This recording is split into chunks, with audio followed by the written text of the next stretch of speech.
नमस्कार। घड़ी में रात के 9 बज चुके हैं और वक्त हो गया है आपके पसंदीदा बुलेटिन प्राइम टाइम एट 9 का, जहां मिलती है आपको प्रदेश की हर ताजा खबर। आप देख रहे हैं बीबीसी राजस्थान और मैं हूं आपके साथ निखिल। चलिए शुरुआत करते हैं आज की सबसे अहम खबरों के साथ। डालते हैं एक नजर आज की सुर्खियों पर। दाहोद के संजली में 2 दिवसीय योग शिविर लगाया गया। गुजरात राज्य योग बोर्ड द्वारा किया गया आयोजन। जयपुर में डीजीपी ने ली रेंज स्तरीय अधिकारियों की मैराथन बैठक। अपराध नियंत्रण और तकनीकी नवाचार पर जोर। आदिवासी तलवार नृत्य दल ने मनाया अंतर्राष्ट्रीय नृत्य दिवस। दाहोद जिले के सुखसर क्षेत्र में हुआ आयोजन। दाहोद की मोवालिया तहसील पंचायत सीट पर बीएपी की जीत। पार्टी कार्यकर्ताओं में उत्साह, लहराया झंडा। हत्या के आरोपी को आजीवन कारावास, 50,000 का जुर्माना। चूरू जिले के तारानगर में एडीजे कोर्ट ने सुनाया फैसला। दाहोद में जिला समस्या निवारण कार्यक्रम आयोजित। कलेक्टर योगेश निर्गुड़े ने की कार्यक्रम की अध्यक्षता। 29 साल की सरकारी नौकरी छोड़ राजनीति में आए डामोर, मिली जीत। मोटी रेल में लहराया भाजपा का झंडा। तो ये थी आज की बड़ी सुर्खियां। बढ़ते हैं खबरों की पूरी रिपोर्ट की ओर विस्तार से। गुजरात राज्य योग बोर्ड द्वारा दाहोद जिले के संजली में स्थित एनके नर्सिंग कॉलेज में 2 दिवसीय योग शिविर का आयोजन किया गया। बोर्ड के चेयरमैन शिषपाल के मार्गदर्शन में 27 अप्रैल और 28 अप्रैल को यह शिविर आयोजित हुआ। शिविर का मुख्य उद्देश्य स्वस्थ गुजरात, मेदस्विता मुक्त गुजरात के तहत हर तहसील में योग शिक्षक तैयार करना और गांव-गांव, घर-घर तक योग पहुंचाना था, ताकि लोग स्वस्थ और निरोगी रहें। शिविर में 280 से अधिक मेडिकल स्टाफ, आशा वर्कर, नर्सिंग कॉलेज के छात्र छात्राओं और आसपास के गाँव के योग साधकों ने भाग लिया। इसका मुख्य उद्देश्य संजली तालुका के सभी गाँवों में योग शिक्षक भाई बहन तैयार करना था। कार्यक्रम के मुख्य अतिथि टीएचओ डॉक्टर सिंह, डॉक्टर सीमा कॉलेज के प्राचार्य ब्रजेश बारिया रहे। साथ ही गुजरात राज्य योग बोर्ड के जोन कोऑर्डिनेटर पिंकी दाहोद, जिला योग कोऑर्डिनेटर धुला पारगी आदि भी उपस्थित रहे। जयपुर पुलिस मुख्यालय में डीजीपी राजीव कुमार शर्मा की अध्यक्षता में रेंज स्तरीय अधिकारियों की 6 घंटे से अधिक मैराथन बैठक हुई। बैठक में कानून व्यवस्था और प्रभावी बनाने, अपराध नियंत्रण और पुलिसिंग को आधुनिक बनाने पर चर्चा की गई। डीजीपी ने एनडीपीएस, गैंगस्टर्स और हार्डकोर अपराधियों के खिलाफ कार्रवाई में फाइनेंशियल इन्वेस्टिगेशन अनिवार्य करने को कहा। अवैध संपत्तियों को चिन्हित कर अटैचमेंट की कार्रवाई के निर्देश दिए। हिस्ट्री सीटर और आदतन अपराधियों पर नाराजगी जताते हुए कठोरतम कानूनी कार्रवाई के आदेश दिए, ताकि वे दोबारा अपराध न कर पाए। 5 साल से अधिक पुराने लंबित मामलों में त्वरित निस्तारण को भी कहा। डीजीपी ने कहा कि जिले में अलग ऐप न बनाए, अपने आइडिया मुख्यालय भेजें, ताकि उन्हें राजकोप सिटीजन ऐप में शामिल किया जा सके। थानों में सीसीटीवी की कार्यशीलता और रिकॉर्डिंग सुनिश्चित करने, डिटेक्शन में रिकवरी का स्तर सुधारने के निर्देश दिए गए। जयपुर रेंज की लेन ड्राइविंग व्यवस्था को विस्तार देने और टोल प्लाजा पर जागरूकता से सड़क हादसे कम करने को कहा। थानों के स्वागत कक्षों में कंप्यूटर, सीसीटी, एनएस और ऑनलाइन एंट्री की सुविधा देने के निर्देश दिए, जिससे परिवादियों को एंट्री तुरंत डिजिटल हो सके। गुजरात के निकटवर्ती दाहोद जिले में सुखसर तहसील के मोटा नटवा जामपुरी के कलाकारों ने अंतर्राष्ट्रीय नृत्य दिवस हर्षोल्लास के साथ मनाया। कार्यक्रम की शुरुआत में अध्यक्ष शंकर कटारा ने बताया कि अंतर्राष्ट्रीय नृत्य दिवस हर साल 29 अप्रैल को पूरे विश्व भर में मनाया जाता है। उन्होंने कहा कि नृत्य एक ऐसी कला है जो मन को हल्का करती है और कलाकार व दर्शक दोनों को प्रसन्नता देती है। शंकर ने बताया कि वर्ष 1982 में इंटरनेशनल थिएटर इंस्टीट्यूट की डांस कमेटी द्वारा इस दिन को मनाने की शुरुआत की गई। इसका मुख्य उद्देश्य लोगों में नृत्य के महत्व के प्रति जागरूकता पैदा करना और विश्व भर की सरकारों को नृत्य शिक्षा की सुविधाएं उपलब्ध कराने के लिए प्रेरित करना है। उन्होंने कहा कि नृत्य मानव संस्कृति का अभिन्न अंग है। अंतर्राष्ट्रीय नृत्य दिवस नृत्य की वैश्विक उत्सव है। आदिवासी तलवार नृत्य आदिवासियों की मूल संस्कृति और कला है। बंडी, धोती, साफा आदिवासियों की मूल पहचान है। तलवार और तीर कमान आदिवासियों के परंपरागत हथियार है और नृत्य उनकी संस्कृति है। उन्होंने चिंता जताई कि आज के समय में युवा मूल संस्कृति को भूलकर पश्चिमी संस्कृति की ओर बढ़ रहे हैं और संस्कार भूल रहे हैं, जिसका विपरीत असर पड़ रहा है। आदिवासी तलवार नृत्य दल इसी मूल संस्कृति को बचाने और उजागर करने का बड़ा काम कर रहा है।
दाहोद जिले में हुए पंचायत चुनाव के नतीजों में बड़ा उलटफेर देखने को मिला है। 26 मोबालिया तहसील पंचायत सीट पर भारत आदिवासी पार्टी के उम्मीदवार जयेश नीनामा ने जीत दर्ज की।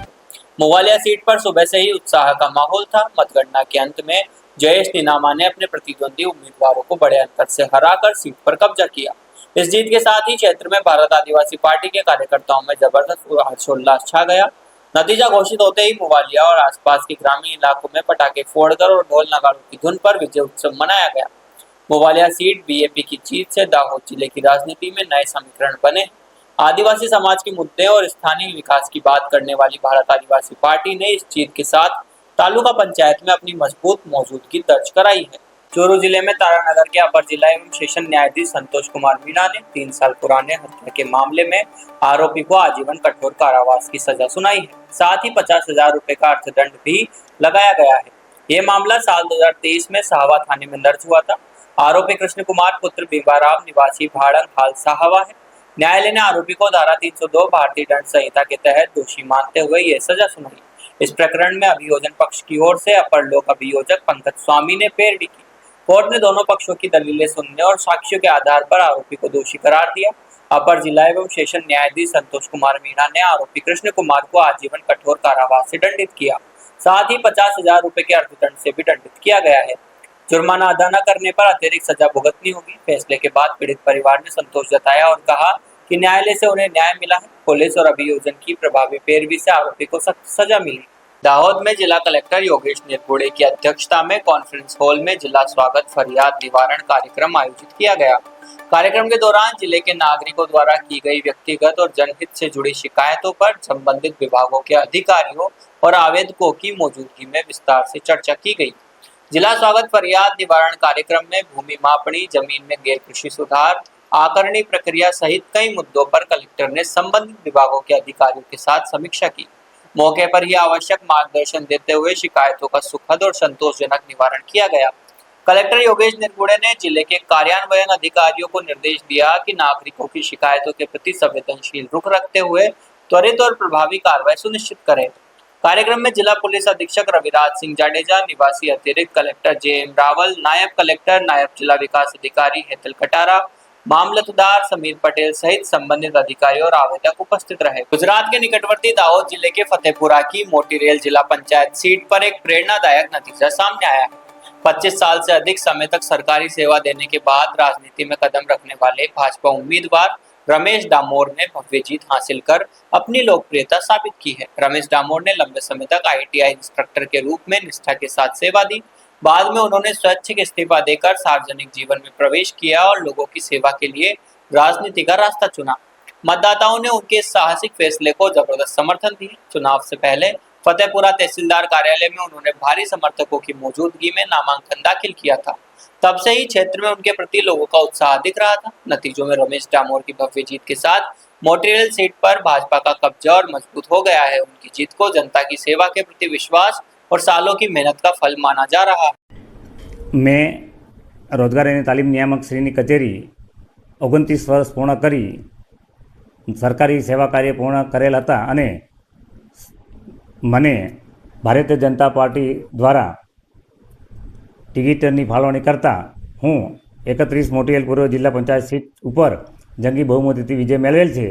તો જે મારા મત વિસ્તારની અંદર તમામ મતદાર ભાઈઓને હું આભાર વ્યક્ત કરું છું અને આ જે વિસ્તારની અંદર પ્રાણ પ્રશ્નો છે એ પ્રાણ પ્રશ્નોનો નિકાલ કરવા માટે આપણે કટિબદ્ધ છીએ। તેમજ ગરીબ વિસ્તારની અંદર સરકારી સેવા કાર્યમાં જે કંઈ વિસ્તારની અંદર સેવા કાર્ય થાય એમાં ગરીબમાં ગરીબ સુધી વ્યક્તિ સુધી જે સરકારી લાભો પહોંચે એ માટે અમે સતત પ્રયત્નશીલ રહીશું। અને ફરીવાર હું ભારતીય જનતા પાર્ટીના જે મંત્રી શ્રી રમેશભાઈ કટારા સાહેબ, શંકર આમાલિયા પ્રદેશ મંત્રી તેમજ જસવંત ભાભોર સાહેબ શ્રીનો હું આ બાબતે આભાર વ્યક્ત કરું છું અને મારા જે વિસ્તારની અંદર પ્રાણ પ્રશ્નો કરવા માટે સતત ને સતત પ્રયત્ન રહીશ। આભાર। જય हिंद भारत। तो ये थी आज की बड़ी खबरें। राज्य की हर छोटी बड़ी हलचल को जानने के लिए जुड़िए हमारे साथ हर रात 9 बजे BBC Rajasthan prime time at 9 पर। अगर आप भी अपने क्षेत्र, संस्था, समाज या संगठन की खबरें हमारे साथ साझा करना चाहते हैं तो हमें संपर्क करें 9414102499 पर और राजस्थान की हर ताजा जानकारी के लिए फॉलो करें और सब्सक्राइब करें हमारे इंस्टाग्राम व यूट्यूब चैनल BBC राजस्थान।